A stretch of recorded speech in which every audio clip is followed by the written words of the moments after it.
बतावे नाही कुल खानदान के हूँ तुवरी के बतावे नाही कुल खानदान फेंकल गईनी जैसे खेलौना पे जान कहे झूठो ही जहान होली बेटे वरदान कहे झूठो ही जहान होली बेटे वरदान कहे झूठो ही जहान होली बेटी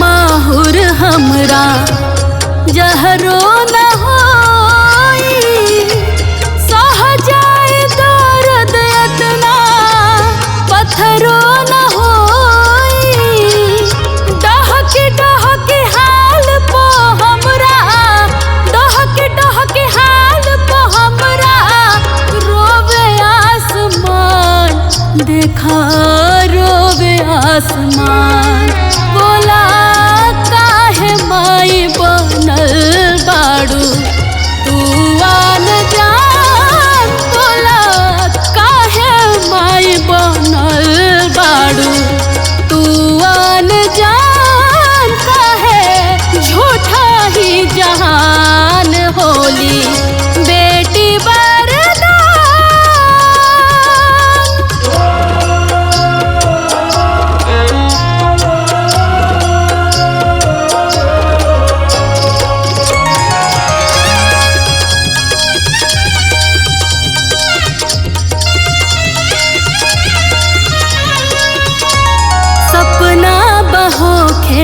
हमरो घर परिवार बसे तन वैभव लक्ष्मी और जी हमार रात आवे तले आवे राहत आवे तले आवे पूनम के चांद मैया पूनम के चांद हंसी के जगावे हमके भोरे बिहान हंसी के जगावे हमके भोरे बिहान कहे झूठा ही जहान होली बेटी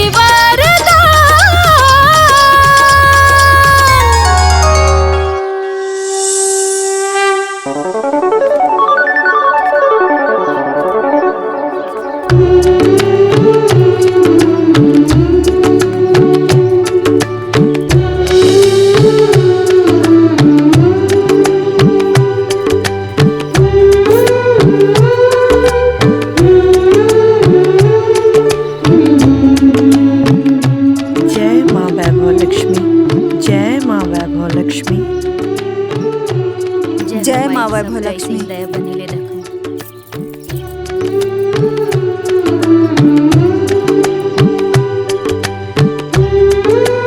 ए बहन ई लड़की के रोज हम यहाँ देखेली ई रोज इहवा नियम से आवेली ऐसे बैठ के साधना करेली ऐसा लागेला जैसे माता वैभव लक्ष्मी इहवा बैठल होखस। तू नया बाड़ूनू सब पता चल जाई। इहे मंदिर की बेटी है वैदेही जहाँ बैठल बिया उहे 20 साल पहले मिलल रहे। देखा इनकर जन्म के समय ही केहू छोड़ के चल गइल रहे। पुजारी जी बतावेलन एगो सांप फन काट के इनकर रक्षा करत रहलन। सब माता वैभव लक्ष्मी जी के कृपा बा। अच्छा इहे वैदेही है? हाँ हाँ इहे वैदेही है। अच्छा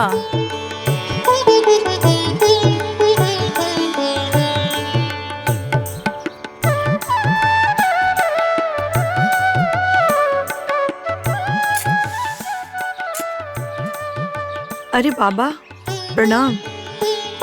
जी वैदेही बेटी माई के कृपा तहरा पर ऐसन बरसे जैसे सावन भादो के पानी बरसेला। जाना तारू, तहार होखे वाला ससुर सेठ जी आइल रहलन, गोरखपुर के सबसे बड़का सेठ हवन। औ अपना बड़ा बेटा खातिर ऐसन लड़की चाहत रहन जौन माता वैभव लक्ष्मी के भक्त होके। हम तो तहार और तहार बाबूजी के नाम बता देनी।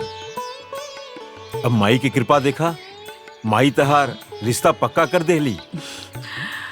लड़का सोना के कारोबारी हा, गोरखपुर से लेके अमेरिका तक ओकर कारोबार फैलल बा। तहार बाबूजी कहत रहलन तोहरा ससुरा गैला के बाद घर एकदम उदास हो जाई। हम कहली घरवे बरना ये मंदिर वो उदास हो जाई। ये मंदिर तो तहर दे तहर आत्मा के घर है।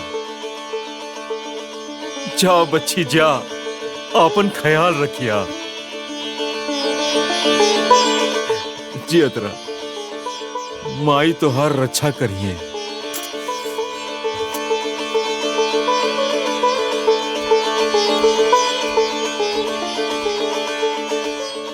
जय वैभव लक्ष्मी माई।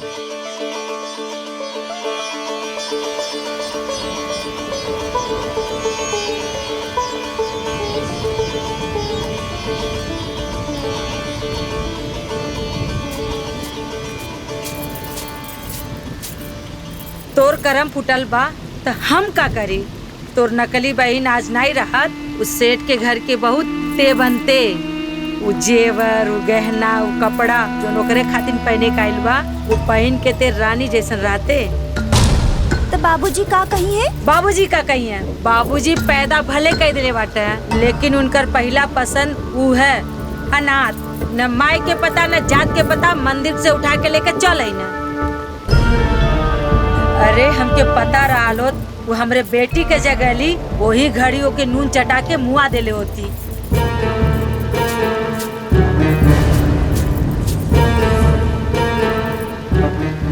माई प्रसाद ला।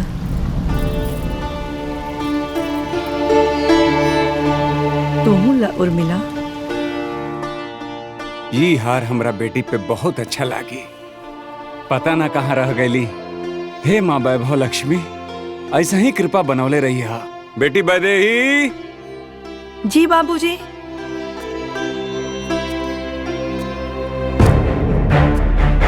देख ले, तेरे बाप के जान वही बेदही में बसेला।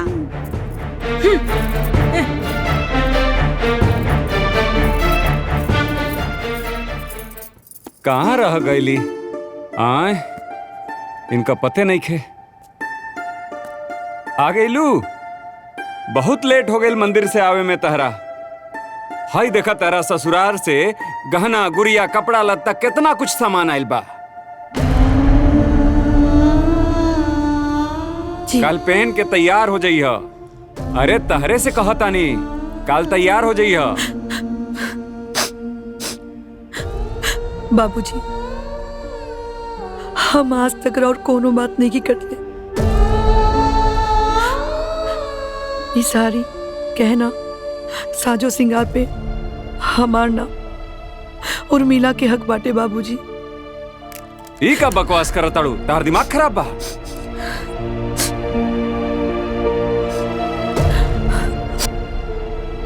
बाबूजी, जब वो लोग ब्याह के बात करे आयल रहे तो हम सब कुछ सुन लेनी। हाँ, वो लोग कहत रहे उनकरा के राउर बेटी से शादी करे के बाद, और हम राउर बेटी नहीं की बाबूजी, और मिला राउर बेटी भी है। कर देहलू ना पराया, बाप के नाम पे कलंक लगा देहलू। ना बाबूजी, ये तो सहज बाटे ना कि रउआ हमरा के मंदिर से उठा के लाए रहनी। हाँ, ये बात तो सच बा कि हम तहरा के मंदिर से उठा के ले आयल हैं, लेकिन हम तहरा के आज भी अपन बड़ बेटी मानीला। तो ऐसा मत कहा बेटी। ना बाबूजी, ए माई, तू ही बतावा ना बाबूजी के कि कि बियाह दुगो लड़का लड़की के मिलन ना होला, दुगो परिवार के मिलन होला। शादी में धर्म पूछल जाला, जात पूछल जाला, गोत्र पूछल जाला, नक्षत्र पूछल जाला, गन्ना देखल जाला। तू ही बताओ माई, शादी के बाद अगर उन लोग के पता चले कि हम तोहार कोख से ना मंदिर में मिलल रहनी तो का हुई माई? एगो ऐसे लड़की जेकरा के माई के पता बा ना बाप, ना कुल के पता बा, ना खानदान के। सोचा माई, शादी के बाद अगर ससुराल वाले के पता चल जाए तो वो लोग तो हमरा के घर से निकाल दिए ना माई, तो कहाँ जाई तुम्हार बेटी माई? ए जी, माता वैभव लक्ष्मी साक्षी बानी, हम भले लेकिन रउआ अपने दोनों बेटी में कबो अंतर ना कैली। बकीर जौन बात बेदही कहा ताटिन उनके बात में वजन तबा। बिटिया हमार बड़ी समझदारिया, रउआ चिंता मत करी। माता वैभव लक्ष्मी चाहिए तो बेदही खातिर अच्छा रिश्ता आई। हाँ बिटिया, तोहरे लिए अच्छा रिश्ता आई।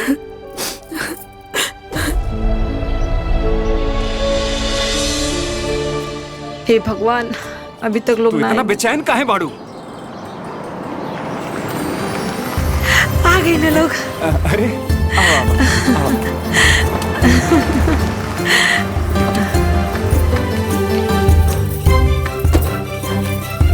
प्रणाम। नमस्ते। प्रणाम। जी नमस्ते। नमस्ते।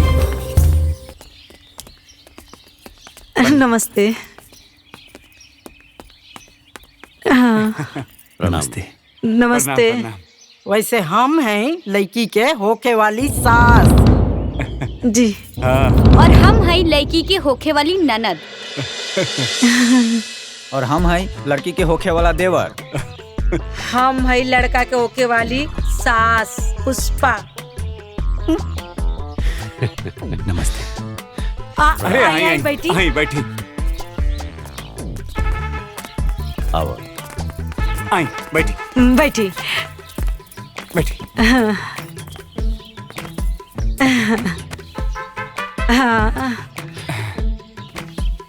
समधन जी जल्दी से लड़की बुलवाई। लड़की के देखे के बा, जल्दी करी। गहना कपड़ा तो पहले ही भेजवा देले रही जा। अरे और समधी जी लड़की देखौनी ना, तो हमने के सोचनी है कि चल के गहनवा कपड़वा देख लियल जाओ। अरे समधन जी, हम क्रिया खाता नहीं, हम समधी जी से काले राली। अरे इनका का कही, इनकर बस चले ना तो ये हमनी के सदियों में ना बोलाई तक लेन न देन और शादी से।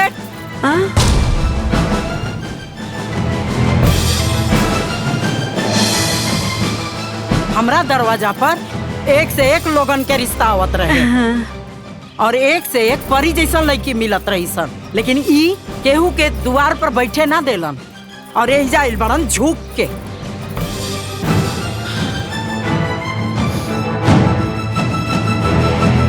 अरे लड़का वाला के पगड़ी टाइट रहेला, लेकिन ई त यहाँ खुद आइल बड़न रिश्ता लेके। हाँ।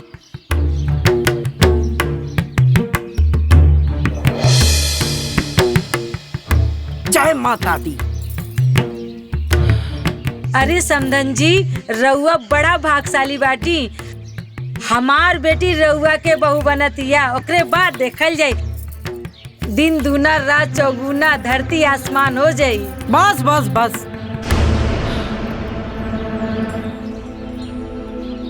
हमरा पास ही सब बहुत बा, जल्दी से लड़की बुलाई। जी बेटी।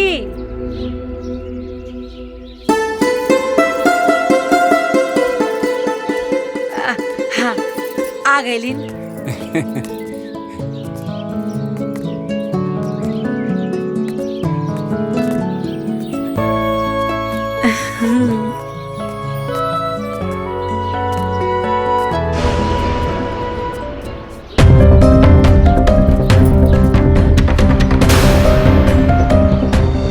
बहू, हम ही तोहार होखे वाली सास। और हम हई तुहार ननद। हम है राउर छोट देवर।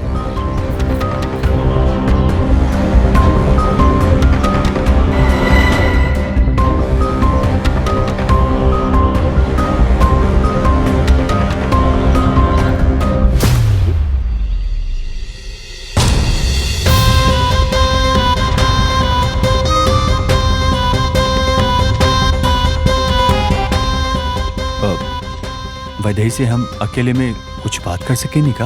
हाँ बेटा, जाएं।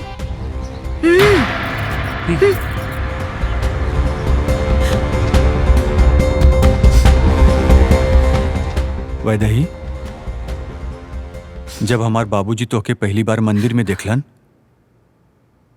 तब तू माँ वैभव लक्ष्मी के पूजा करत रहलू। तो के पहली बार देखते ही वो हमरे खातिर पसंद कर लेलन और अपन बहू मान लेलन। और आज हम का दिखाता नहीं, तोरे जगह तोहार छोट बहिन आइल बिया। हाँ, का बात बा? हमके सच सच बतावा। देखा वैदेही, हमके सच सच बतावा, का बात बा? तो के माँ वैभव लक्ष्मी के कसम बा। ना, हमरा वो सामने हाजुरत नहीं, ऐसा अनर्थ मत करी। वैदेही, हमरे ऊपर भरोसा रखा। ये बात हमरे और तोहरे बीच में रही। बतावा का बात बा? हम मंदिर से घरे आवत रहनी, तो माई और उर्मिला आपस में बात करत रहनी। उ तो नरी बहन आज नहीं रहत, उ सेठ के घर के बहू ते बनते। उ जेवर गहना कपड़ा जो नौकरे खातिर पहने के आइल बा, उ पहन के ते रानी जैसन रहती। अच्छा, यही बात बा। तो के हमरे ऊपर भरोसा बा ना?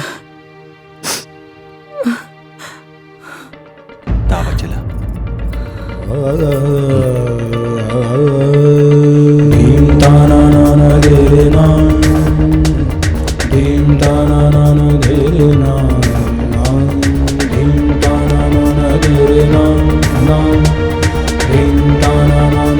चुप रहा, सब तोहरा वजह से भइल। चुप रहो।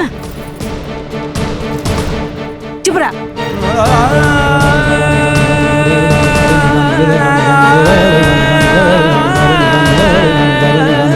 माई, हम वैदेही से शादी करब। और ये भगवान, इनकरा से ना।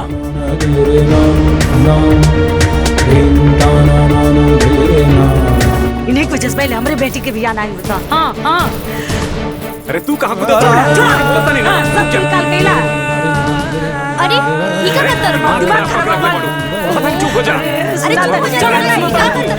अरे रुको। भगवान ने भगवान सुनाए बेटा, हमारे बेटी से ज्यादा दिमाग मत खराब करो, पता नहीं। भाई तू चले ही नहीं। ये का करतर? कपाल मार के फोड़ दे। छोड़ा, चुप रहा। सब तुम्हारी वजह से होता। चुप रहा। ये बेटा तू समझ में नहीं क्या? हमारे बेटी से क्या कर रहा तू समझावा ना। हम बेटे नहीं सुना।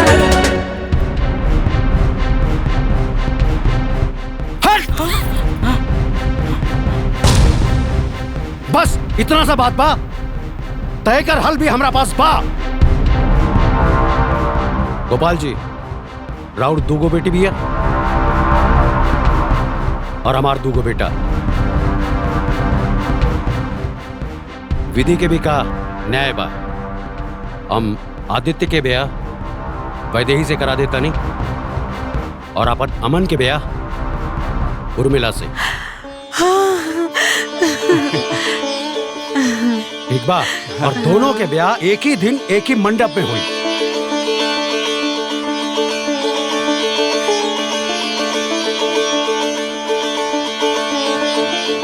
ई ना होई। हमरो बेटा के बियाह के लेके कुछ अरमान बा। रउआ आदित्य के शादी के बात कहनी, हम मान लेनी, लेकिन अमन के बियाह हम ए परिवार में ना होके दे। मम्मी पापा के बात।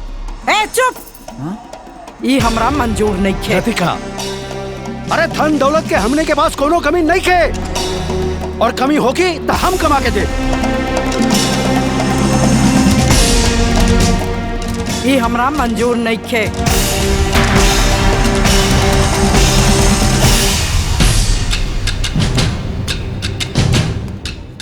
लतिका, बात मान जा। धन दौलत के का कमी बा हमरा लगे। तोरा जौन भी चाहिए हम कमा के दे दे, मान जो। हाँ माँ। हाँ, रउआ मान जाई ना। मान जाई। ओम सर्वमंगल मांगल्ये शिवे सर्वार्थ साधिके शरणत्र्यंबके गौरी नारायणी नमस्ते। ओम मंगलम भगवान विष्णु मंगलम गरुड़ध्वजा मंगलम पुंडरीकाक्षाय मंगलाय तनोहरि। ओम गजानन भूतगणाधिसेवितं चारुभक्षणं वसोक्ति विनाशकारं नमामि विघ्नोपशान्तये। गणपति महाराज की जय। ओम मंगलम भगवान विष्णु मंगलम गरुड़ध्वजा मंगलम पुंडरीकाक्षाय मंगलाय तनोहरि। ओम मंगलम भगवान विष्णु मंगलम गरुड़ध्वजा मंगलम पुंडरीकाक्षाय मंगलाय तनोहरि। सर्वमंगल मांगल्ये शिवे सर्वार्थ साधिके शरणत्र्यंबके गौरी नारायणी नमस्ते। ओम जयंती मंगला काली भद्रकाली कपालिनी दुर्गा क्षमा शिवा धात्री सर्वदा नमोस्तुते। ओम सर्वमंगल मांगल्ये शिवे सर्वार्थ साधिके शरणत्र्यंबके गौरी नारायणी नमस्ते। ओम मंगलम भगवान विष्णु मंगलम गरुड़ध्वजा मंगलम पुंडरीकाक्षाय मंगलाय तनोहरि। ओम मंगलम भगवान विष्णु मंगलम गरुड़ध्वजा मंगलम पुंडरीकाक्षाय मंगलाय तनोहरि। वर और वधू फेरा खातिर खड़ा हो जाए।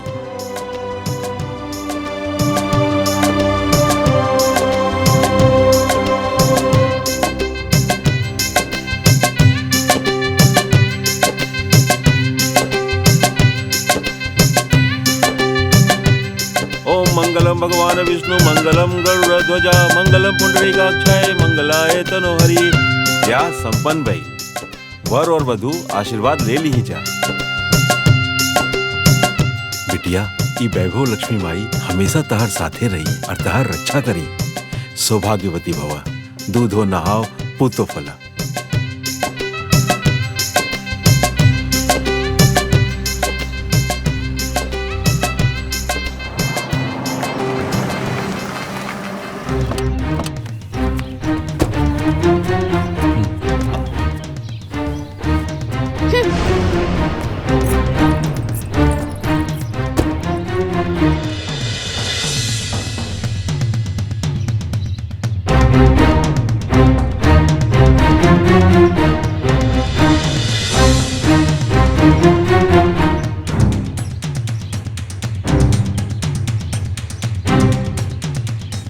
माई, भैया भाभी आ गइलन। चला स्वागत करे। जले पर नमक मत छिड़क। अगर बर्दाश्त नहीं किया हो तो तू जो हमरा के मत सुना। तू ना जाइबू तो हम ना जाइबू।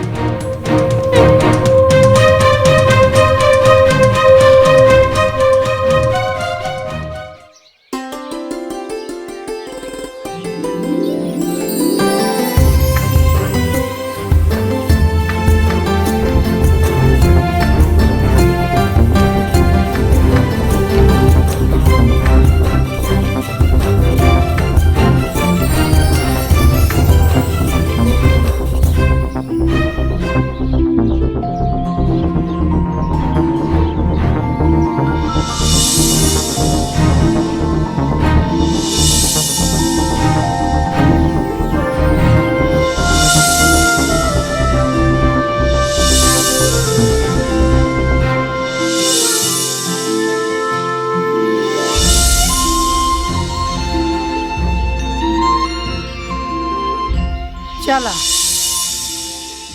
आओ अपना घर में चला। चल बेटा। चल।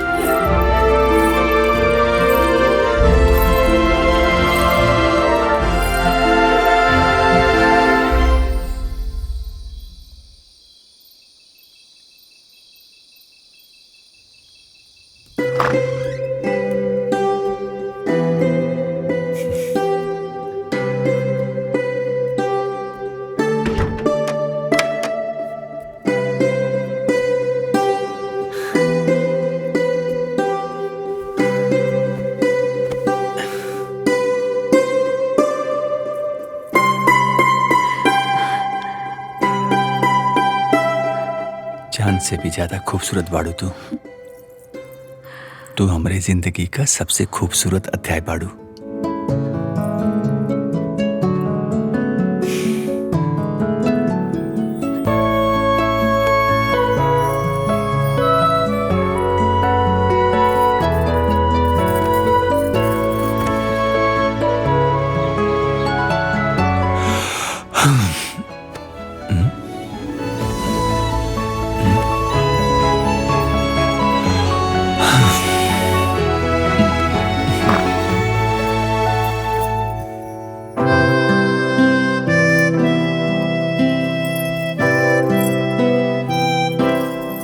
कुछ अल्फाज अधूरे रह गए,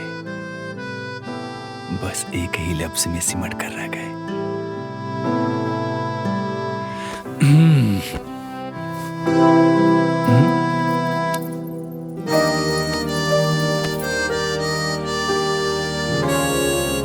मन करा था कि ऐसे ही तो के निहारत रही। अच्छा ये बतावा तो कि घर कैसन लागल? स्वर्ग से सुंदर, सपना से भी प्यारा। बाकी ये तोरे सपना से भी प्यारा घर में अभी भी माई और अदिति हमनी से नाराज पड़ी। ये हमके बिल्कुल भी अच्छा नहीं खिलागा था। रहुआ चिंता मत करें, माता वैभव लक्ष्मी के विशेष कृपा बा हमरे ऊपर। हम इतना सेवा करम कि माँ जी और अदिति हमरा से कबो नाराज ना रही हैं। वैदही, अगर ऐसा हो गई ना तो हमरा से खुशनसीब इंसानी दुनिया में केहू ना होई। सच में ऐसा होगी ना?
तोसे कहनी कि जौन सामान जहाँ से ला वही जे रख दो, बाकी तू ना मान सकेला। चाय पत्ती के डब्बा कहाँ बा? अरे है का है जा रखल बा, हैला दा। कुछ ना मिलेला।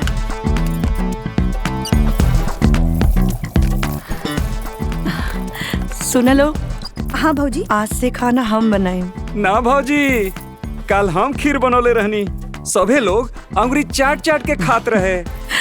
सेठ जी अंगुली चाट चाट के खैले रहे। अच्छा बात बा, लेकिन आज से खाना हम बनाए, तू लोग बाकी के काम कर लिया। ठीक बा भौजी।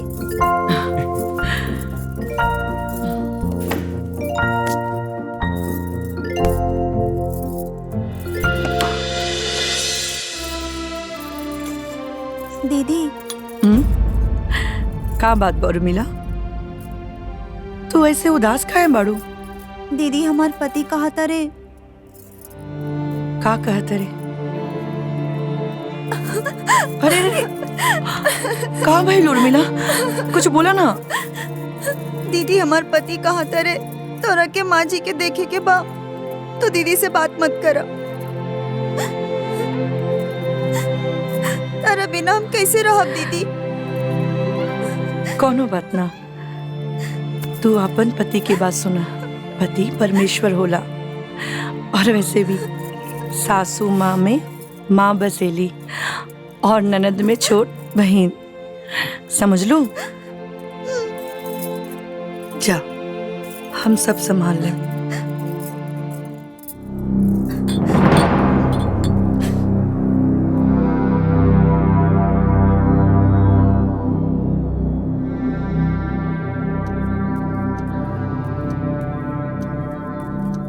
रुक जाओ भौजी, मालकिन नाराज बाड़ी, सांप के बिल में हाथ मत डाली। रउआ तो कुछ ना होई, बाकी हमनी के नौकरी चल जाई। वैसे भी पहले ही एक घर में से 5 नौकर के छुट्टी हो चुकल बा, कहे कि वो लोग 11 बजे से पहले मालकिन के उठा देले रहलन। गोरखपुर के दोपहरिया होला तब मालकिन के सुबह होला। 11 बजे से पहले इनकरा के जगावल एक घर में जुर्म होला। जब दुनिया दफ्तर जाए के तैयारी में होला तब इनका दरवाजा खुलेला। कोई बात ना, हम माँ जी के बाद में चाय दे दें। प्रातः काल उठे रघुनाथा, मात पिता गुरु ना वही माथा।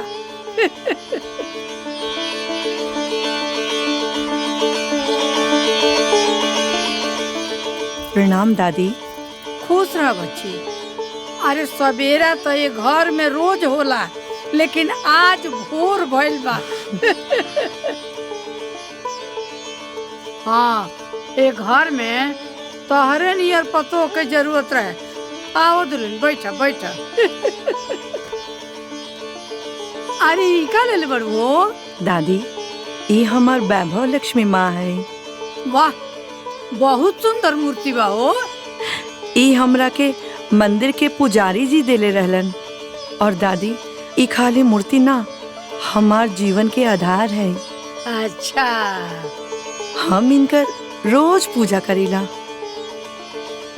सोचनी हा अब तो हम मंदिर पूजा करे ना जा पाए, तो हम सोचनी कि इनकरा के यहीं मंदिर में रख दी। हाँ तो ले जा, मंदिर में इनका के स्थापित कर दो। ठीक बा दादी।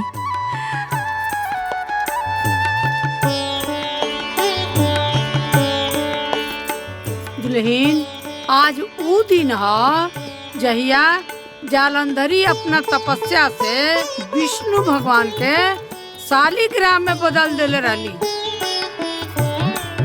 हाँ दादी, और आज के दिन ही उनकर विवाह भी भइल रहे। हमार मंदिर में बड़ा धूमधाम से तुलसी विवाह मनावल जाला। हाँ।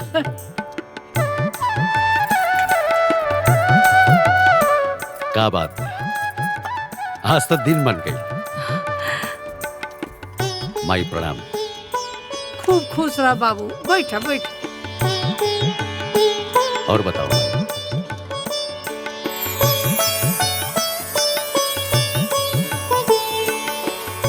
हम कल रहनी ना कि पहले ही घर के घर बना दे ही। अब बताओ कैसा लगल हमारे पसंद? बहुत सुंदर बाबू, बहुत सुंदर बिया। आ संस्कारिक बिया। हाँ।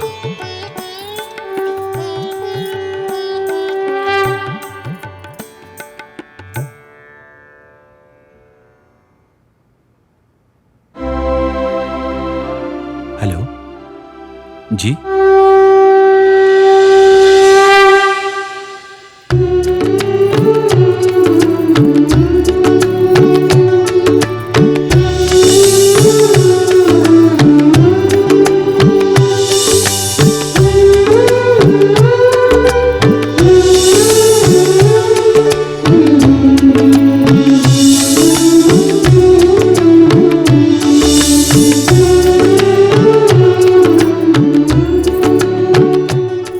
दादी, हम सबके प्रसाद दे आओ तनी। हाँ दे।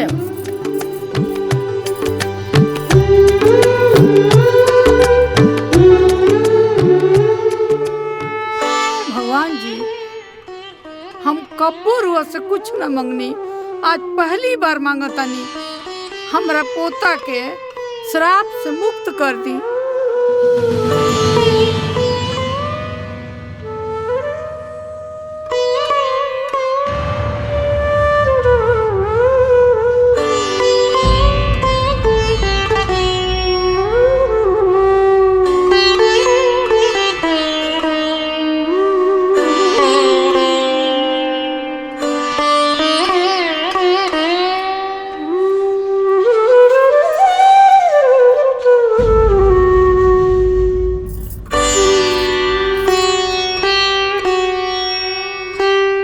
हमरा पोता के श्राप से मुक्त कर दी।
बाबूजी, ऐसन कौन बात बात जे रउआ लोग हमरा से छुपा रहल बानी?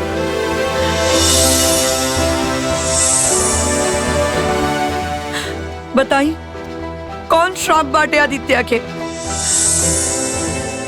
दादी माँ, रउआ तो कुछ बोल सकीला, बताई ना। हम जाने के चाहता नहीं, बताए ना रउआ लोग कुछ।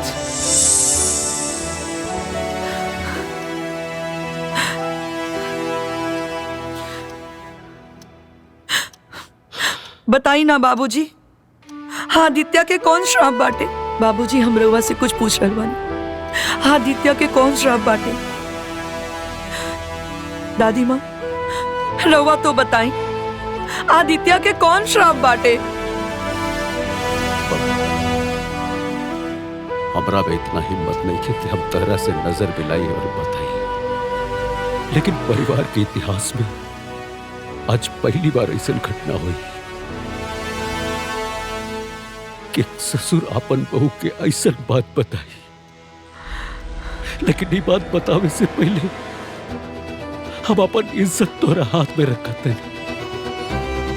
हमरा की माफ कर दिया।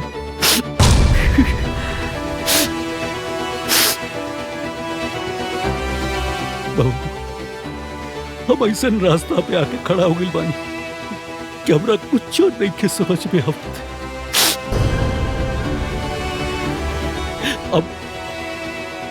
अब मुसीबत से तू हमरा के निकाल सकेला। हमारी उम्मीद की आखिरी किरण तू हो बहू। बाबूजी रवा साफ साफ कही ना। बहू, दुनिया में कोनो ऐसा राज नहीं के जेकरा पर से पर्दा ना उठे।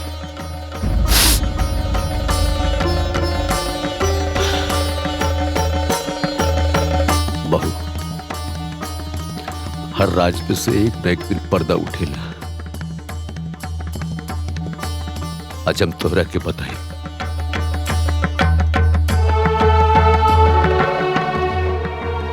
पंडित जी, बड़ा मन्नत के बाद हमरा घर में हमार पोता जन्म ले ले बा, तनी ओकर भाग्य बताई ना कुछ।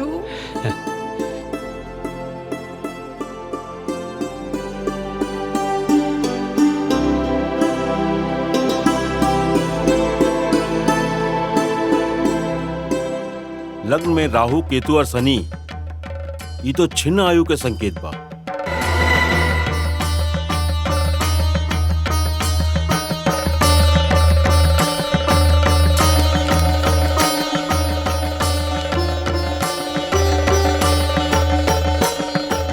जन्म के ग्रह के अनुसार इनका नाम आज से आरंभ हुई। बाकी जौना दिन इनकर आयु 27 वर्ष के हो जाई, मार्केज दोष आरंभ हो जाई। 27वें वर्ष के सावन मास के अमावस्या के दिन इनकर मृत्यु हो जाई। पंडित जी, लेकिन एकर उपाय तो कुछ होई ना। विधि के विधान और हमार गणना केहू ना बदल सकेला। बचावे के कोनो उपाय नहीं खे। दुल्हन, एक बार एगो ज्योतिषी कहले रहे कि विधि के विधान और नियति के लेख के भक्ति ही बदल सकता। एगो ऐसा लड़की मिल जाई जे वैभव माता लक्ष्मी के भक्त होई, तो तू बारू। अब तू ही बदल सकतारू ए विधि के विधान के। अपना पति के जान तू ही बचा सकेलू।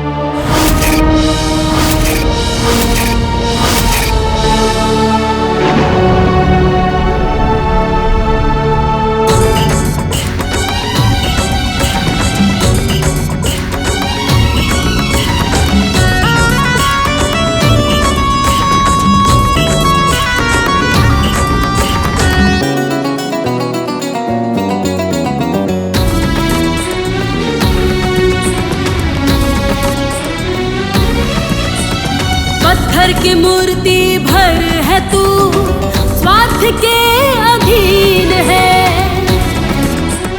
निष्ठुर है, निर्दयी है तू, भावना विहीन है। तू क्या जाने माँ है क्या, तू क्या जाने माँ है क्या, क्या माँ के दिल का दर्द है। तू बड़ी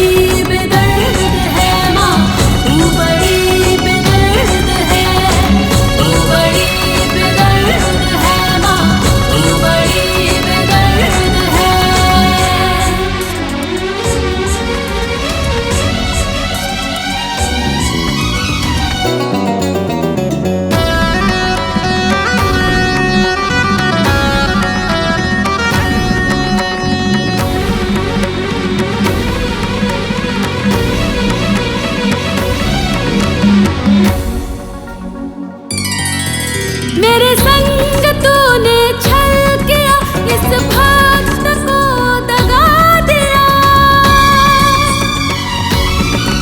मेरी पूजा में थी क्या कमी, किस बात का बदला लिया।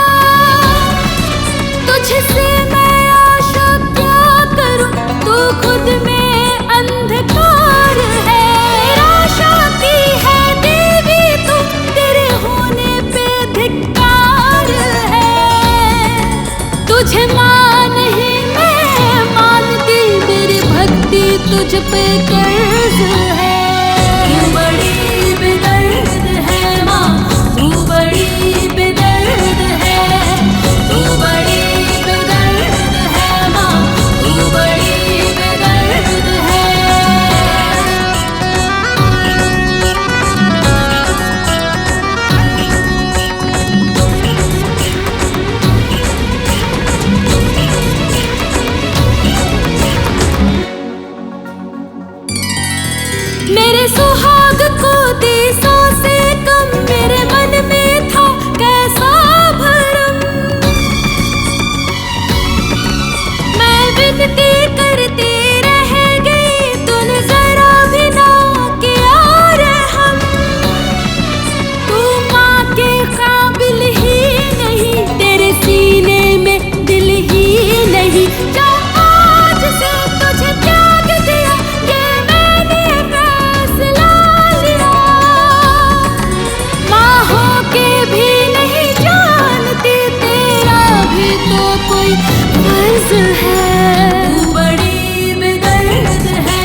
के ह जे विधाता के विधान में मार्ग में आकर खड़ा हो रहल बा।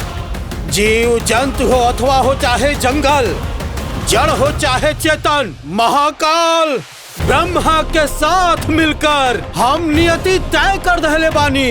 नियति से हटकर एक पत्ता भी ना डोल सकेला, जल के एक बूंद भी हवा ना उड़ा सके। तू लोग फैल जा। अब देखा ही महाकाल के नियम के पालन सख्ती से हुई। जे महाकाल के नियम के भंग करे ओकरा ऐसा सजा दा कि ओकर रूह भी कांप जाए। उके हा जाकर पता कर लो। जी महाराज। माते माते ये अनर्थ कैसे हो गई? ओकर बिलाप सुन के नदी के मछली रोबत आरे सन, पेड़ पर परिंदा रोबत आरे सन। हमार हृदय विचलित हो गईल बा माते। राउर परम भक्त वैदेही जौन राउर पूजा कैले बिना एगो निवाला तक ग्रहण ना करेले, आज ओकरा जीवन में ई का हो गईल बा माते? ए तरह से कोनो भक्त भगवान के भक्ति ना करी। शांत हो जाए नारद जी। प्रकृति के हर कार्य विधि के विधान के अनुकूल ही होला। लेकिन माते, विधि के विधान कैसे टल सकेला जिनका रक्षा स्वयं महाकाल करेले? कदाचित ये काम आसान न होई माते।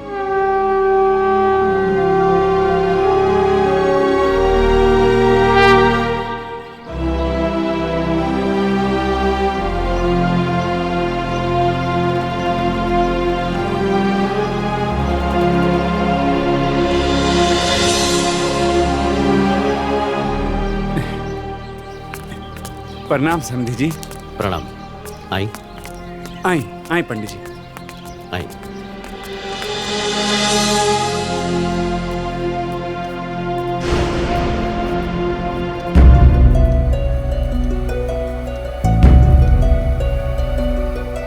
पंडित जी, हमार बहू बहुत परेशान बड़ी, खाना पीना सब छोड़ देले बड़ी।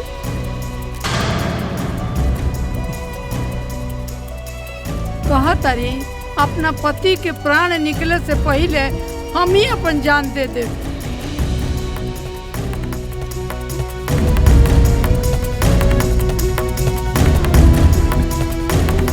वैदेही बेटी, वैदेही बेटी,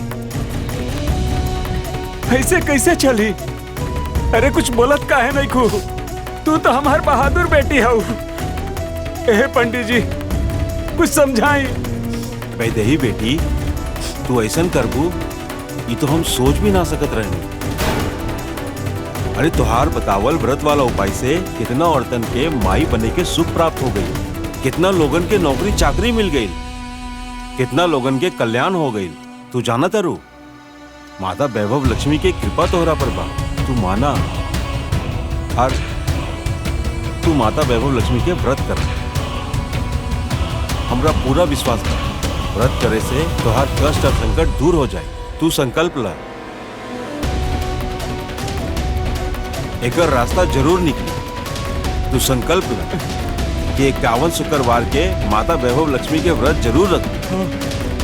हमके पूरा भरोसा, माता रानी एकर कोनो न कोनो रास्ता जरूर निकली।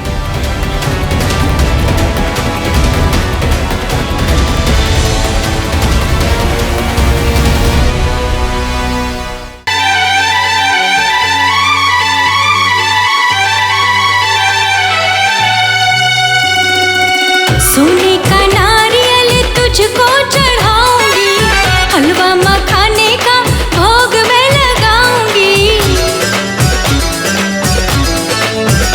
हाँ, सोने का नारियल तुझको चढ़ाऊंगी, हलवा मखाने का भोग मैं लगाऊंगी। मेरा उद्धार कर दे, दाती दीदार दे दे, लाल ध्वजा तेरे दर पे फहराऊंगी।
को चुनरी ओढ़ाऊंगी, लाल गोटेदार चुनरी चढ़ाऊंगी।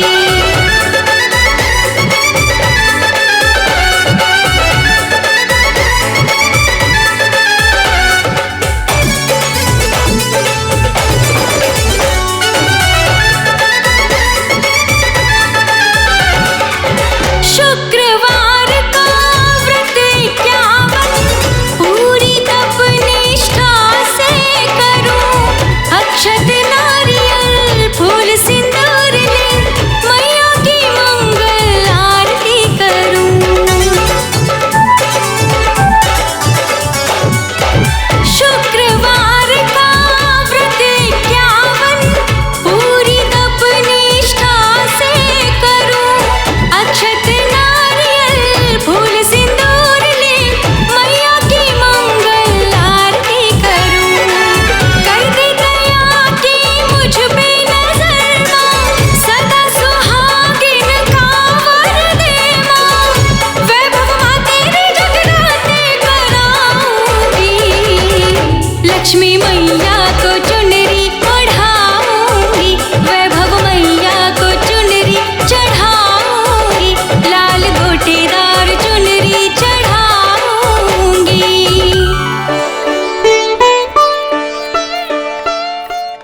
वैदेही ई का ह?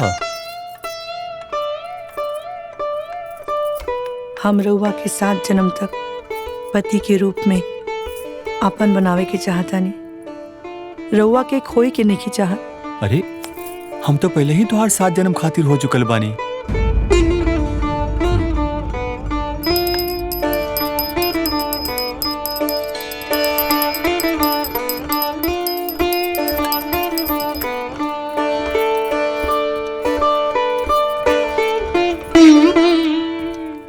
ए दादी माई,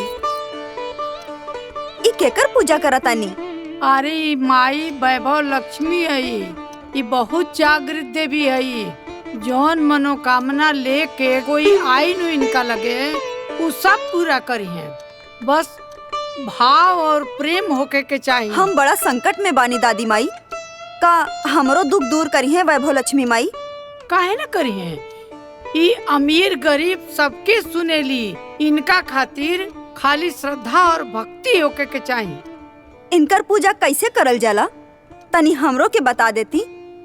देखब, पूजा तो हम बता दे, लेकिन विधिवत पूजा तब दे ही बताइए, काहे कि बचपन से उहे पूजा कैले बड़ी इनकर। ठीक बा दादी माई। जय लक्ष्मी माई। भौजी एगो बात पूछे के बा। पूछा। भौजी ई वैभव लक्ष्मी के व्रत कैसे होला? दादी से पूछले रहनी, तो कहली जाके वैदेही भौजी से पूछला। तनी बताई ना भौजी, हम बहुत तकलीफ में बानी, तनी हमहू के बताई कैसे ही व्रत होला। तू चिंता मत कर, हम बताएं कि वैभव लक्ष्मी के व्रत कैसे होला। भौजी हमरो के बता देती, हमहू बड़ा दुख में बानी। हमहू कमाता नहीं, हमार बीवी भी कमाती है, बाकी पेट भर भोजन भी नहीं के मिलत। लइकन के स्कूल के फीस भी नहीं के भरा पावत। हमार बीबी कहती है कि लइकन के पढ़ाई छोड़वा दी। कुछ समझ में नहीं के आवत कि हम का करी। हम तू लोग के बताएं वैभव लक्ष्मी व्रत कैसे कइल जाला। चला, वैभव लक्ष्मी के व्रत हर एक शुक्रवार के होखेला। इना कि व्रत कैले बानी और पीठ पीछे केहू के चुगली करतानी। भौजी बाकी ई व्रत कौना दिन कइल जाला और कैसे होखेला? ई व्रत शुक्रवार के कइल जाला। कब कइल जाला? शुक्रवार के। शुक्रवार के दिन सवेरे स्नान करके स्वच्छ कपड़ा पहने के चाहिए। ओकरा बाद मन से जय माँ वैभव लक्ष्मी, जय माँ वैभव लक्ष्मी के रटन करे के चाहिए। फिर शाम में पूर्व दिशा में मुंह करके बैठ जा और सामने एक पाटला रखा। वो पाटला पर माँ वैभव लक्ष्मी के एगो फोटो रखा। वो फोटो के सामने एगो चावल के ढेर रखा। वो ढेर के ऊपर एगो तांबा के कलश रखा। सोना के गहना नहीं खे तो चांदी के भी चली, और अगर चांदी के भी नहीं खे तो एगो नगद रुपया भी चली। ई सब माँ वैभव लक्ष्मी के रूप है। फिर फूल चढ़ा के माँ वैभव लक्ष्मी के कथा करा, और प्रसाद में खीर चाहे हलवा बनाला। खीर माता के बहुत पसंद बा। ए तरीका से जे व्रत करेला ओकर मनोकामना जरूर पूरा होला। ई भखौटी व्रत का होला? देखा लोग, हर आदमी के जीवन में सुख और दुख धूप और छांव जैसन होला। सुख के बाद दुख और दुख के बाद सुख आवेला।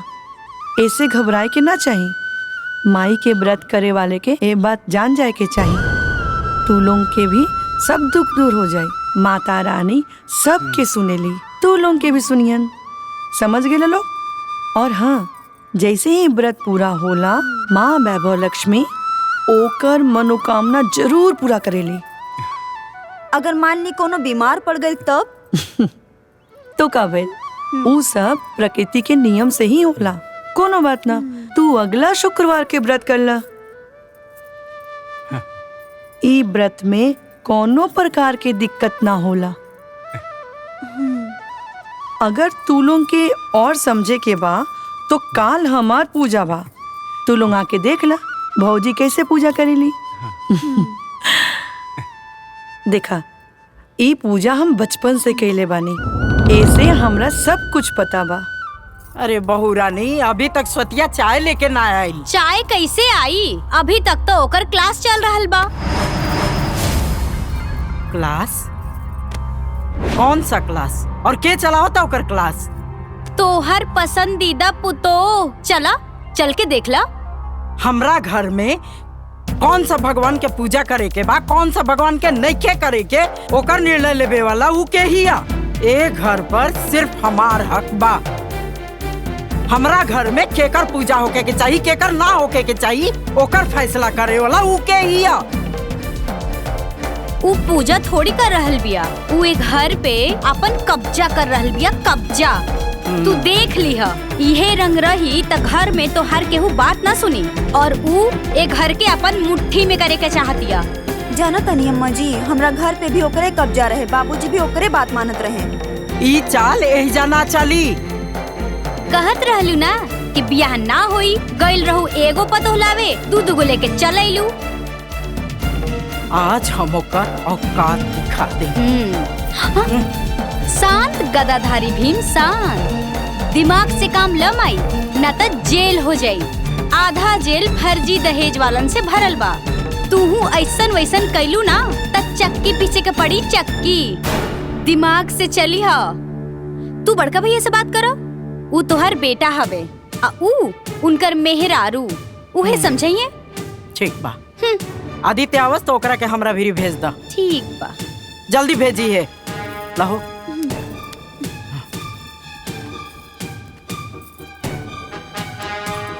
भैया, भैया, माई बुलावतिया।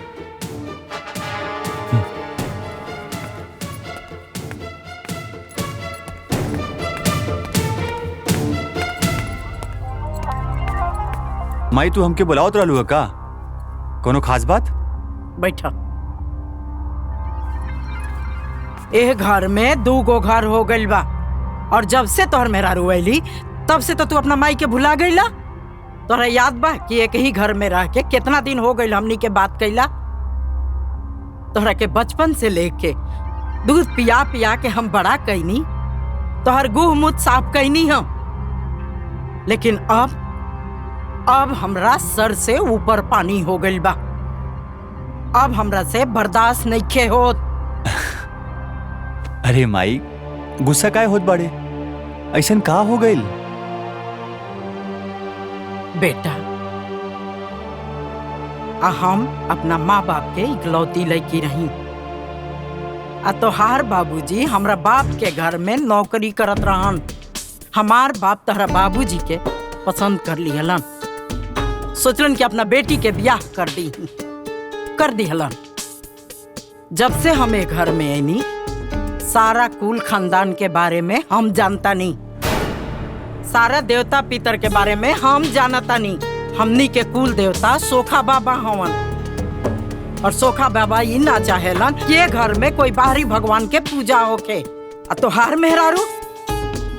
मेहरारू पता ना कौन देवता के पूजा कर रहल बड़ी। अगर सोखा बाबा नाराज हो गईलन ना बेटा, ओ दिन एक घर के विनाश हो जाई। एक घर में उनके पूजा होई और उहे पूजा होई जो हमनी के परंपरा से चलल आ रहल बा। जाके अपना मेहरारू के समझा दा कि कोई बाहरी देवता के पूजा मत करसू। जा।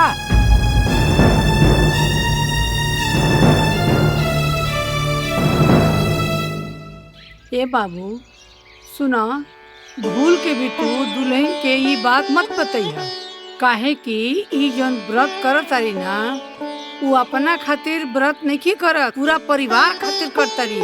लक्ष्मी जी कोनो बाहर के देवता ना है, वो बहुत बड़ देवता है, दुनिया उनका के पूजेला। आ तू अपने मेहरारू से जाके समझा दा।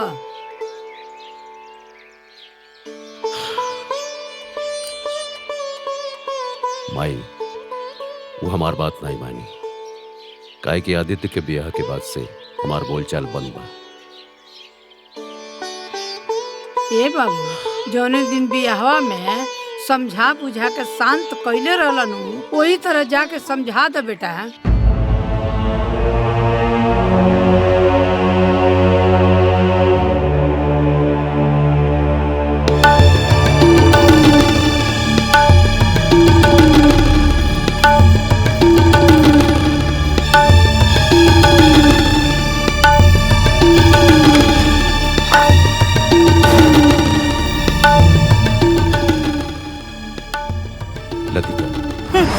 और बात तो सुना लतिका। ठीक बा, अगर नहीं सुने के बना अब मत सुना।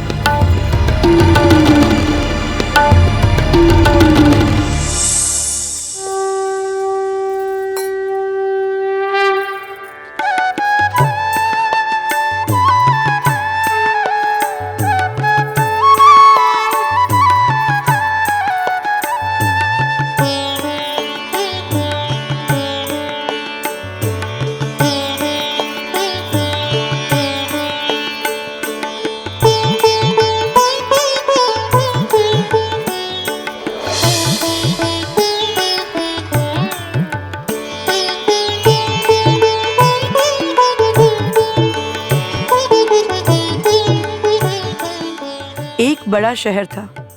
उस शहर में लाखों लोग रहते थे।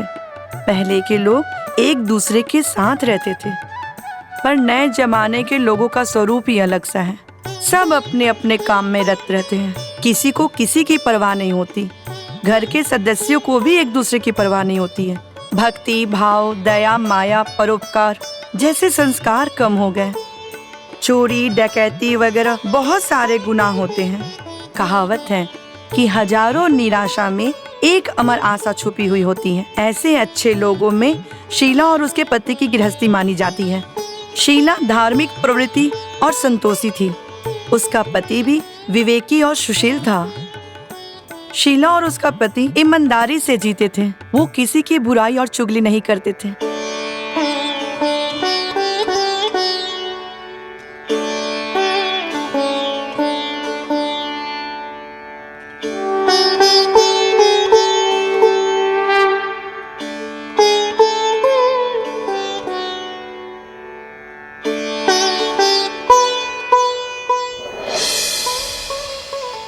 इस तरह शास्त्रीय विधि अनुसार माँ वैभव लक्ष्मी के व्रत करने से फल अवश्य मिलता है। सभी प्रकार के दुख दरिद्र दूर हो जाते हैं और माता वैभव लक्ष्मी उनकी मनोकामना जरूर पूरा करती है। तो प्रेम से बोलिए माता वैभव लक्ष्मी की जय।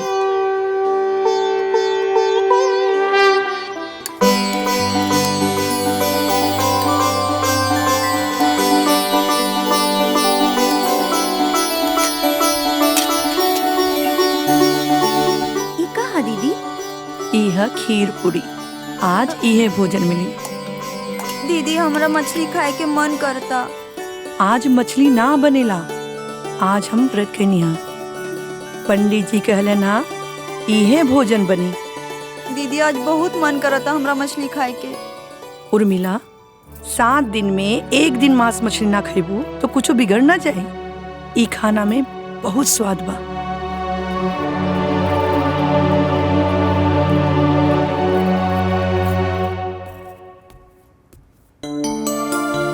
इली भोजन। हाँ, लिया वा। अरे रुकी, पहले हाथ जोड़ के गोड़ तो लगली। आज हमार तीसरा वैभव लक्ष्मी व्रत बा, उहे के प्रसाद है। अच्छा, जय हो माँ वैभव लक्ष्मी, जय माँ अन्नपूर्णा। जय माता। अब खाई।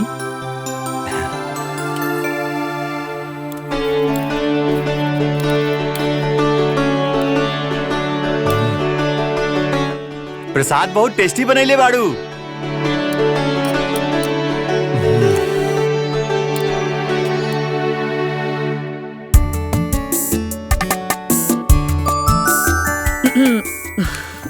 अरे वैदेही, आज हमरा के ऑफिस में बहुत सारा काम बा। हो सकेला आज लेट हो जाए घरे आवे में। कभी कभी घर पे भी रह के चाहिए। वाह, बहुत अच्छे से टाई बांध देले बाड़ू। चला।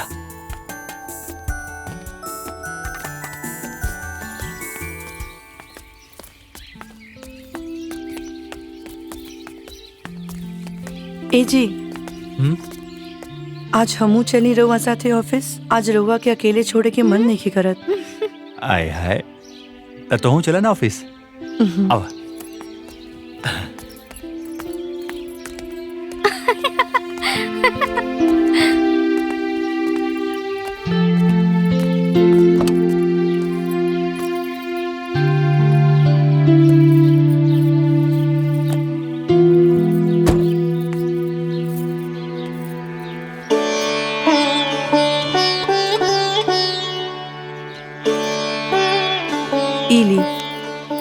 माँ वैभव लक्ष्मी राव रक्षा अरे करी। वैदेही तो हूँ ना।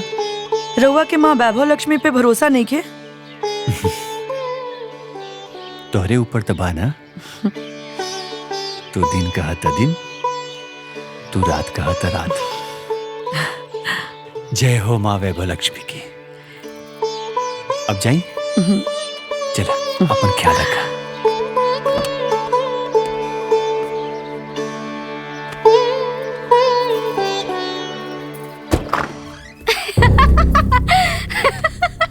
हाँ, पागल हो गई बड़ी का? ऐसे काहे हंसताड़ी? अब रउआ के छोड़े के मन नहीं खे करत। हमहू रवा संगे ऑफिस चली का? समझ ले माई, अब भाभी भी ऑफिस जाइए। काला अक्षर भैंस बराबर। फोन के फौता इबे ना करे, ऑफिस जाइए।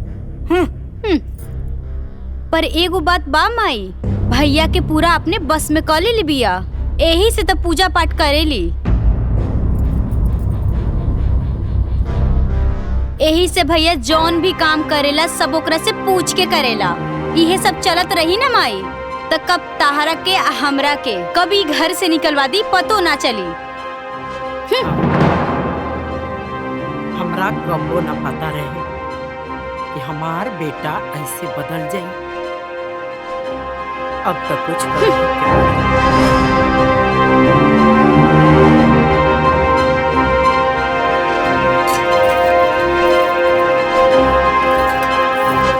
जल्दी खाना लेके आओ।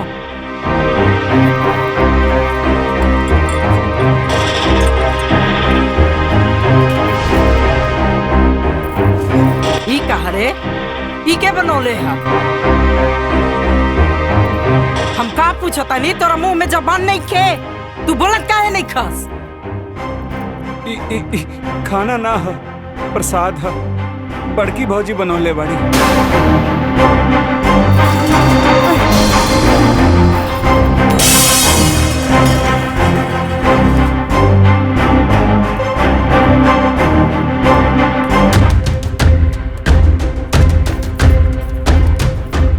लतिका, ये गलत बात। चाहे तिरस्कार अन्न के हो या प्रसाद के, ये पाप होला। ए घर में उहे खाना बनी जौन हमरा पसंद बा, जौन हम चाहब। हमार पसंद सबके पसंद। ए, जल्दी बुलाओ अपना बड़की भौजी के। जी माँ जी। ई खाना ते बनौले हा? जी माँ जी। केकरा से पूछ के? आज शुक्रवार बाटे ना माँ जी। माँ जी, आज वैभव लक्ष्मी के व्रत बा हमार, और हमार गांव में प्रसाद में इहे भोजन देवल जाला। वैभव लक्ष्मी, वैभव लक्ष्मी, वैभव लक्ष्मी। ए, जादू टोना मत सिखाओ हमरा के। अभी ये घर में तो रहिले 4 दिन ना भइल और तू अपन राज चलावे लगली।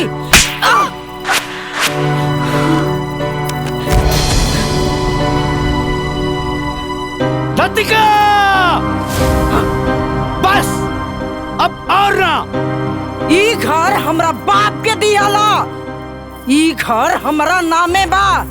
हमरा पर राज चलावे के कोशिश मत करी है, और केहू हमरा के घर के कायदा कानून ना सिखाई।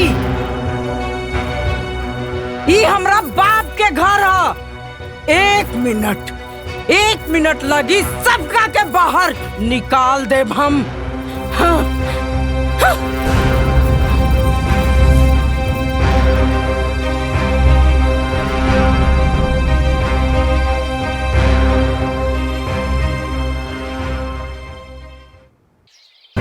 अभी अभी ये खबर आई है, भारत से आयात होने वाले सोने चांदी जेवरों पर 50% टैरिफ लगाया जाएगा। इससे भारत के व्यापारियों को बहुत बड़ा नुकसान हो सकता है। आज की सबसे बड़ी खबर, सोने के भाव गिरने के वजह से शेयर मार्केट का बुरा हाल रहा। बाजार खुलते ही मार्केट धड़ाम से गिर गया। टैरिफ की वजह से भारत के लिए बहुत बड़ी परेशानी। गोरखपुर के सोने के व्यापारी ने की आत्महत्या। मैं प्रियंका मौर्य, देखते रहिए गोरखपुर एक्सप्रेस।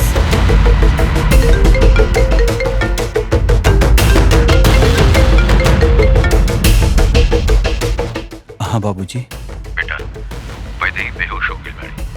का?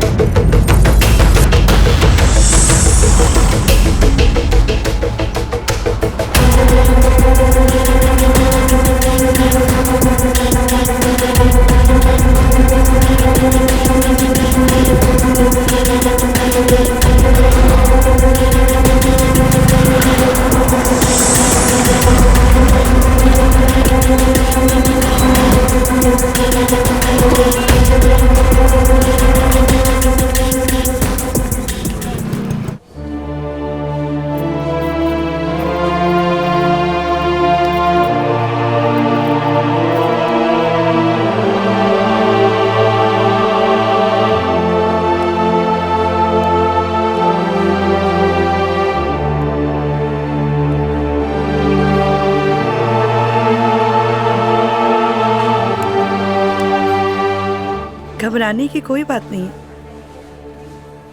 आप माँ बनने वाली हैं।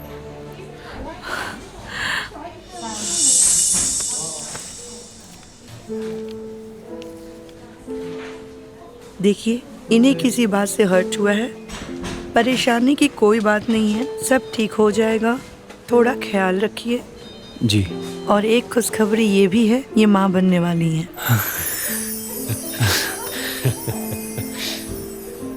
नारायण नारायण। माते, वरी भक्त वात्सल्य बानी, टूट गईल विधि के विधान। का भइल नारद जी? ऊ जे केहू सोच ना सके। नारद मुनि जी, आप तो स्वयं अतना बड़ा ज्योतिषी है।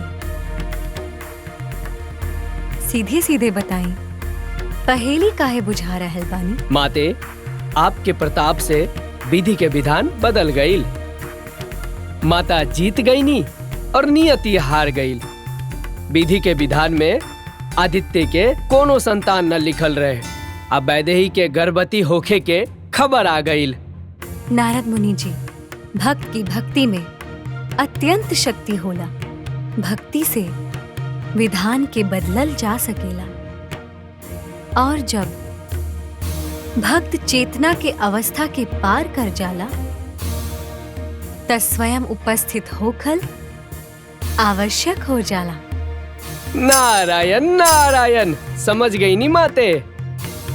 आप स्वयं वैदेही के गर्भ में बच्ची स्वरूप प्रवेश कर रहल बानी।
प्रणाम महाराज।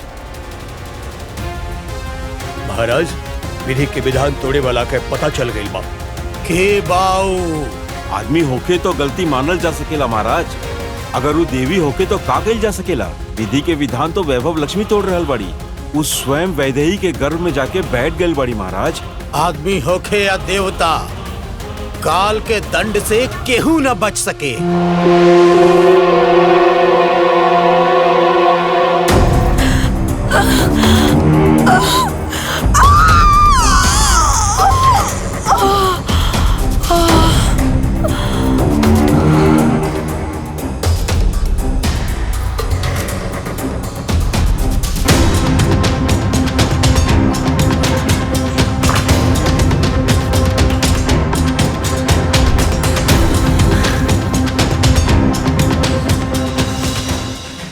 डॉक्टर साहब, वैदेही कैसन बाड़ी? जी वो ठीक है। मुबारक हो, आपको लड़की हुई है। पर वो देख नहीं सकती।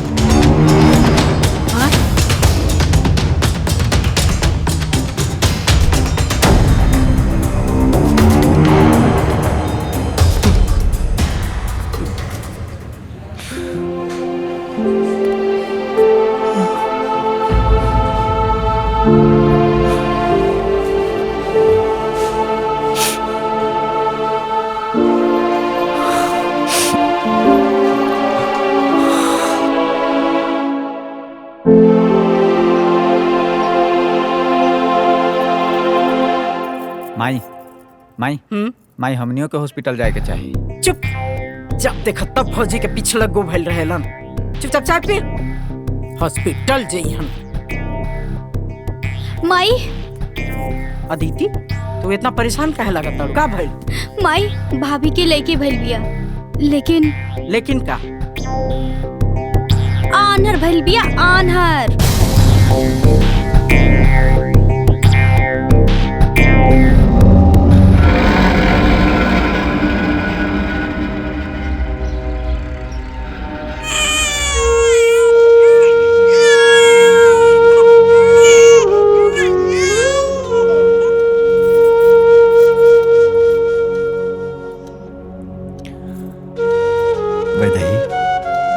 तू चिंता मत करा।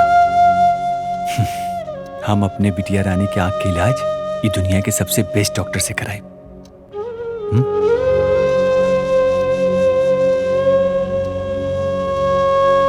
ई हमार लक्ष्मी बाड़ी। अब तू ही बतावा, हम तोहार माई बानी कि तू हमार माई बाड़ू? चला, आज तोहार हम पूजा करब।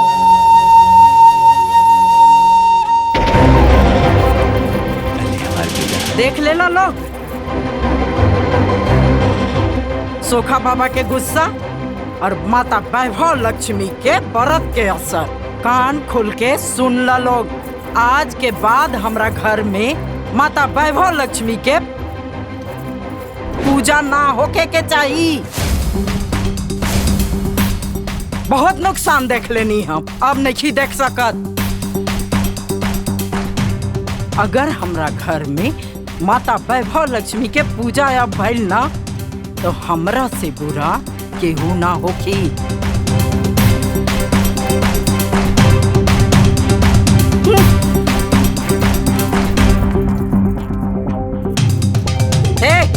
चलो लोग।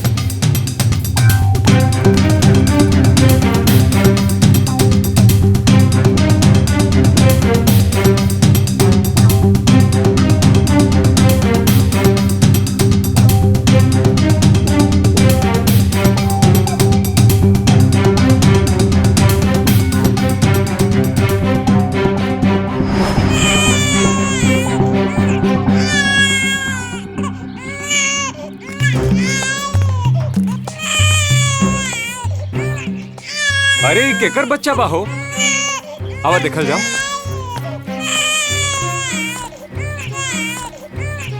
ई केकर बच्चा बा, केहू लौकते नहीं खे। हाँ हाँ क्यों बा हो, बतावा केकर बच्चा बाई।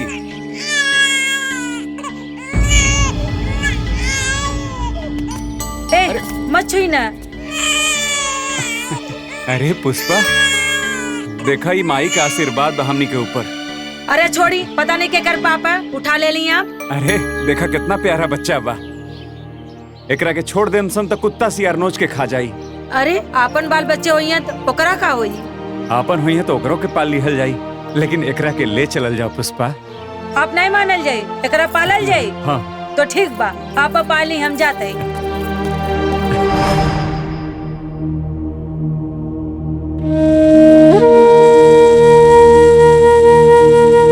ए जी, रउरा का सोचत बानी? बदेही बिटिया के लेके मन बड़ा चिंतित बा।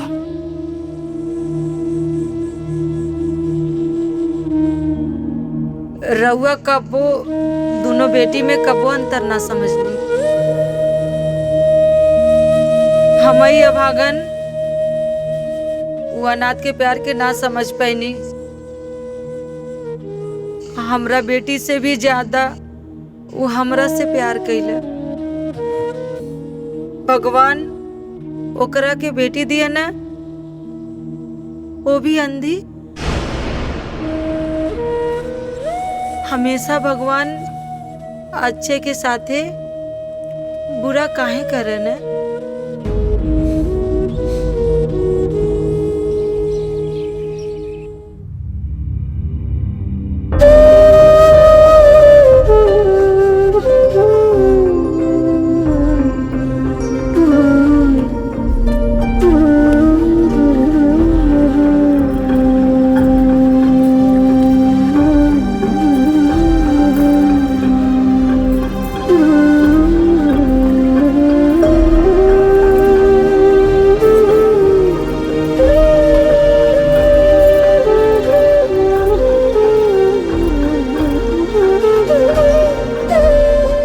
वैभव लक्ष्मी, हम पूरी श्रद्धा और भक्ति से तोहार 50वां व्रत पूर्ण करनी है आज। हे माँ, हमार दुख के हरला, हमार सुहाग के बचा ला माँ, हमार सुहाग के बचा ला। जय माँ वैभव लक्ष्मी।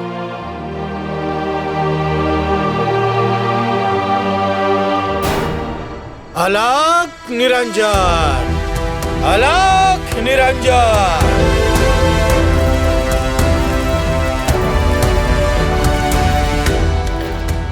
प्रणाम बाबा। तारा माथा पे चिंता के ई रेखा कैसन? बाबा, मुसीबत में फंस गई बनी हम। ई मुसीबत तू लोग खुद मोल ले बाड़ू। तू लोग के जान खतरा में बा। ई घर में केकर पूजा होला? बाबा, बाबा, माता वैभव लक्ष्मी के। वैभव लक्ष्मी बंद कर दे इनकर पूजा, ना तो तू सबके सर्वनाश होई, ना तो ई घर मरघट बन जाई। मरघट अलख निरंजन, अलख निरंजन। भाई कल शुक्रवार है, भाभी वैभव लक्ष्मी की पूजा करी है।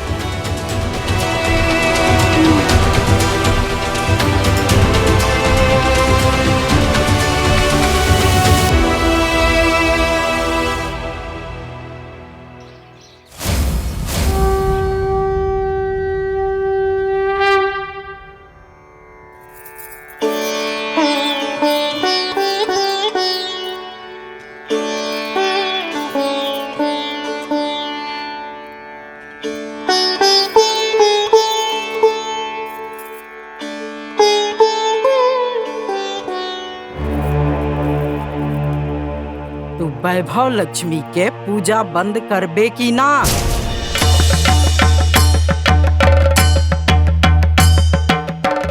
तू पूजा बंद करबे की ना?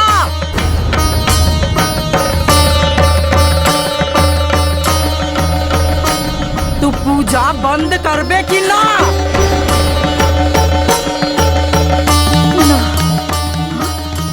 ना?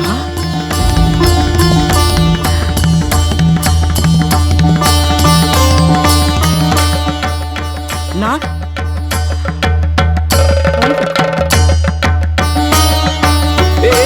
माई माई, अरे माई।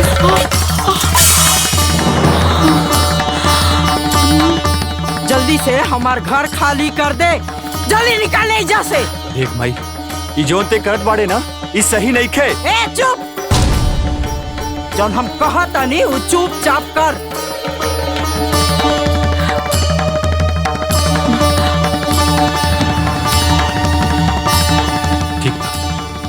तू अगर यह चाहता रू ना कि हमने घर छोड़ के चल जाए, तो हमने घर छोड़ के जाता नहीं। लतिका, तोहरा कई बात काहे नहीं के समझ में आवत कि मुसीबत के घड़ी में ई माँ वैभव लक्ष्मी हमनी का कल्याण करिए, काहे नहीं के समझ में आवत? अब कोनो बात ना, सब खत्म हो गई और तू अपना वैभव लक्ष्मी के उठा और एजा से निकाल जल्दी।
आओ माई, उतर, आओ आराम से। खुश रहा बेटी, खुश रहा। प्रणाम।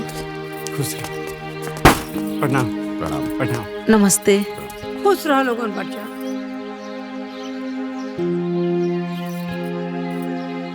रउआ सबसे निवेदन बा, रउआ लोग घरे चली। वो भी तो रउआ सबके घर है ना? हाँ हाँ, रउआ सब घरे चली। हाँ चली ना। ना माँ,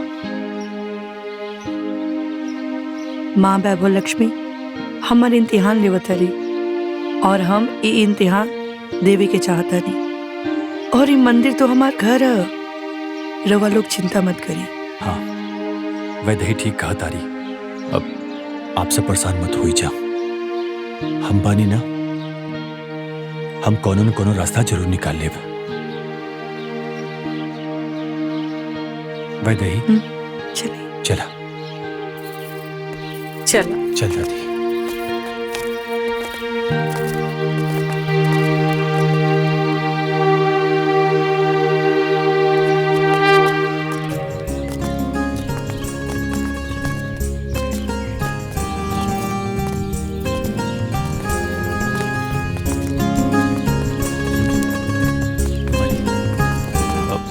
बाबूजी हम कितनी हाँ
शांत हो जा, शांत हो जा। ओ शांत हो जा, शांत हो जा। हाँ ले ले ले ले ले ले ले ले ले ले ले, शांत हो जा, शांत हो जा। आ ला ला ला।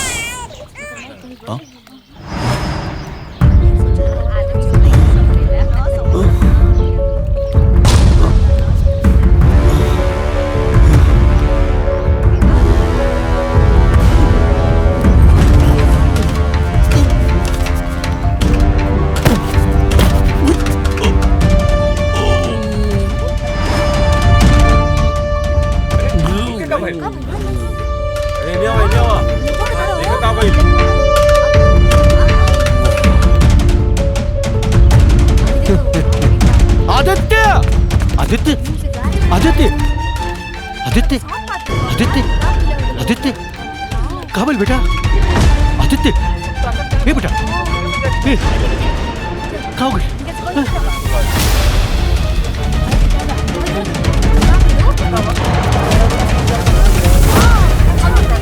माई हाँ माई जल्दी आओ माई। हाँ ए माई का भाई?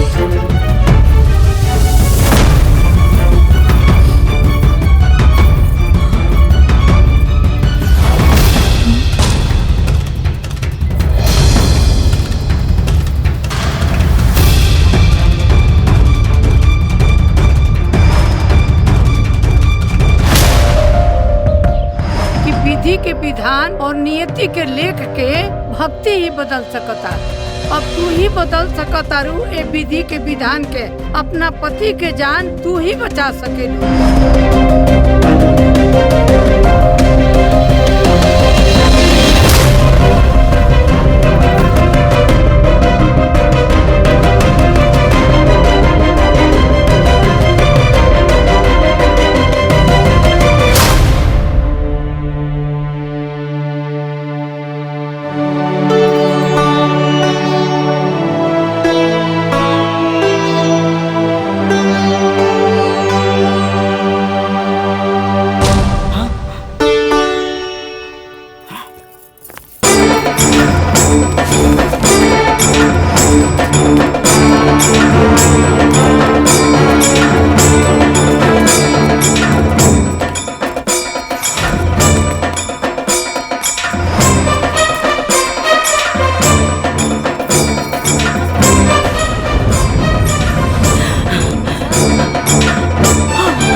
हमार सुहाग उजाड़ के का कमी रहे हमार पूजा में।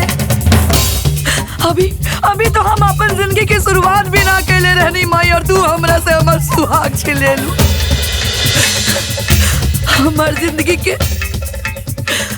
जिंदगी के सपना रहे कि हमारे एगो परिवार हो, और तोरा से वो बर्दाश्त ना भइल माई।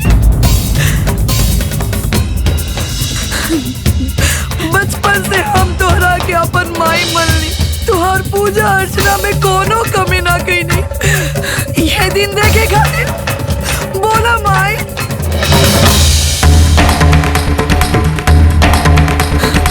कोना कमी रहे हमार भक्ति में माई, बोलत काहे नहीं। अगर हमार पति के प्राण तू वापस ना कैलू तो हम ये अपन प्राण दे, तब तोहरा पता चल जाए कि हमार भक्ति में कितना शक्ति बा।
वैभव लक्ष्मी।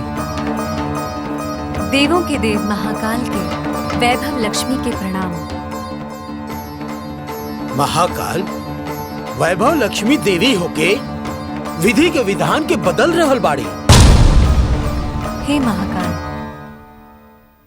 कृपया यमदूत से कहीं हमार भक्त वैदेही के पति के प्राण लौटा दे। वैदेही वैदेही हमार प्रिय भक्त है। वैभव लक्ष्मी, इनकर पति की आयु अब समाप्त हो चुकल बा। अब इनकर धरती पर रहल प्रकृति के नियम के विरुद्ध बा। सुन ले लो वैभव लक्ष्मी। सुन लेनी, किंतु समझनी ना। देवी, राउर मुख से निकलली बात शोभा नहीं दे। ई बात प्रकृति के नियम के विरुद्ध बा। वाह महादेव वाह।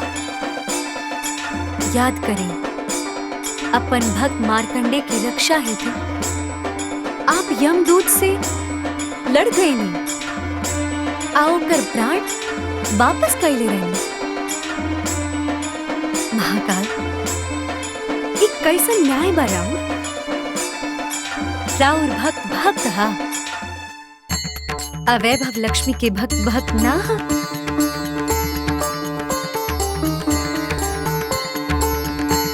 विधि के विधान बदल सकेला।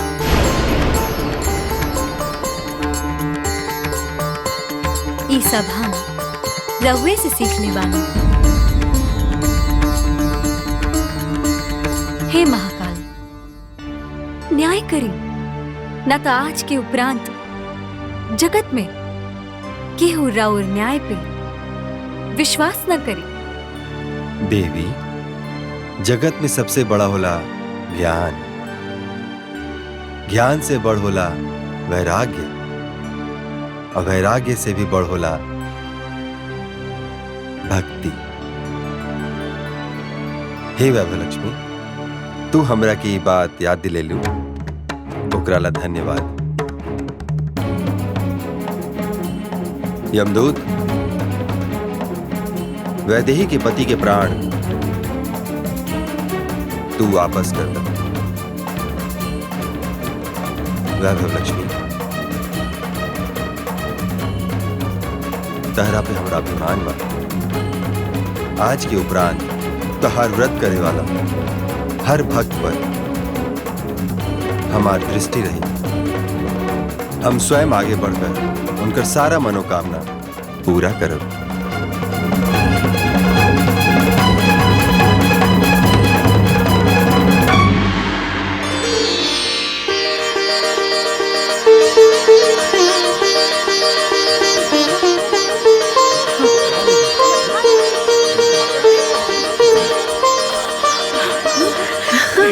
अरे सब ठीक हो गए।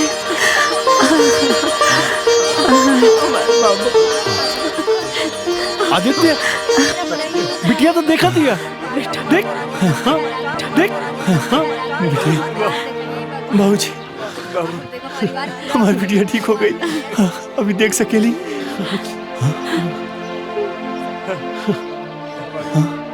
वैदेही, वैदेही कहाँ बड़ी? वैदेही, वैदेही।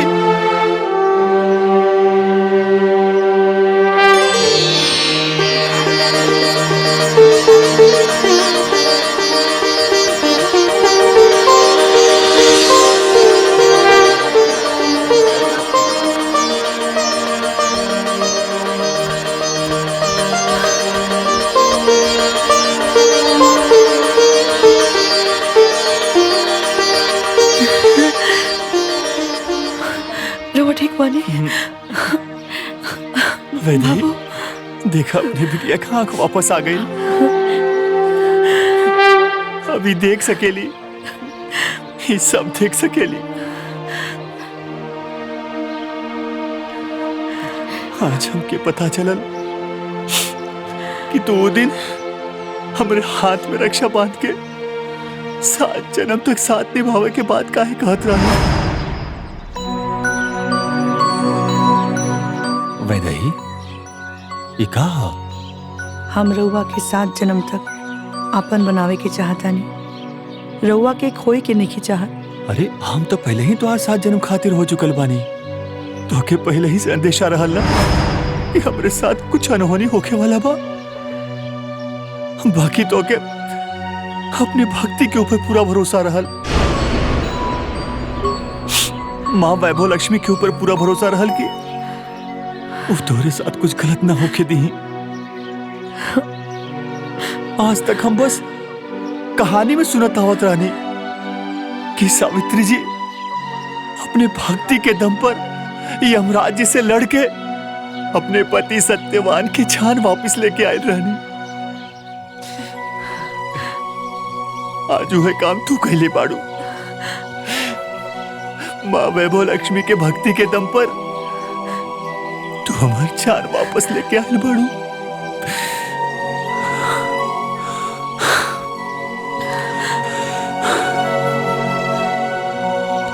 बाकी माई हम तो क्या भी ले माफ नहीं की कैले।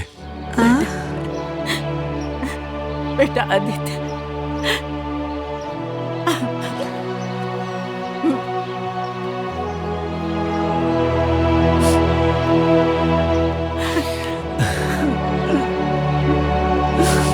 माई अगर सुबह का भूला शाम के घर वापस आ जाए ना तो ओकरा के भूला ना कहल जाला। एक बेटा अपने माई से कब तक नाराज रह सकेला। हम तो तोके कब कब माफ कर देले बानी।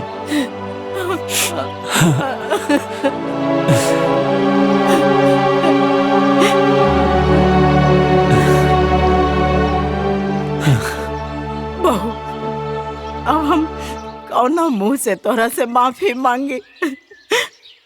पता ना हम कौना भ्रम में जियत रहनी बेटा। तोरा के हम समझ ना पाएनी।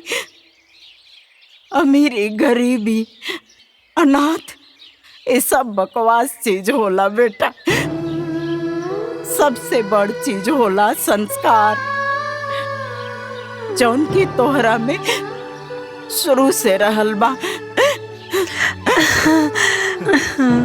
हम आँख से अंधा हो गए रही बहू। हम अपना माई बाप के बेटी बानी। हमें भुला गए रही कि तू एगो माई बाबू के बेटी हो। हमरा के माफ कर दो बहू। माँ जी रवा माफी मत मांगे। माँ कबो गलत ना होली। हमरो के माफ कर दो। हमहू तो और बहुत दिल दुखैले बनी। माफ करबू ना भौजी। बेटी हमरा के माफ कर दा। हम हमेशा तुहरे साथे सोतेला व्यवहार करत रहली। जौन फर्ज हमरा के निभावे के रहले तो उन फर्ज तू निभौलू। तुहरा बाबूजी तुझसे बहुत प्यार करत रहले और हम भागन हमेशा भेदभाव करत रह गई। हमरा के माफ कर दा, माफ कर दा, माफ कर दा।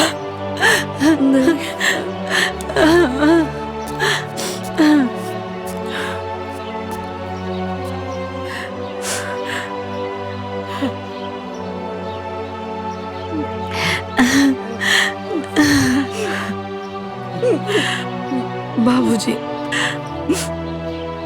धर्मदास तू कबो एकरा के माफ मत करिया। ई बहुत अत्याचार कैले बिया।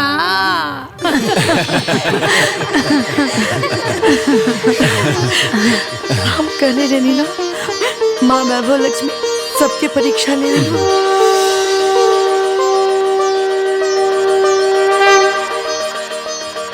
और हमने के वो परीक्षा में पास हो गई नहीं। जय माँ वैभव लक्ष्मी। जय माँ लक्ष्मी। सोने का नारियल तुझको चढ़ाऊंगी, हलवा मखाने का भोग मैं लगाऊंगी। हाँ, सोने का नारियल तुझको चढ़ाऊंगी, हलवा मखाने का भोग मैं लगाऊंगी। मेरा उद्धार कर दे, दाती दीदार दे दे, लाल ध्वजा तेरे दर पे फहराऊंगी। वैभव लक्ष्मी माँ तुझे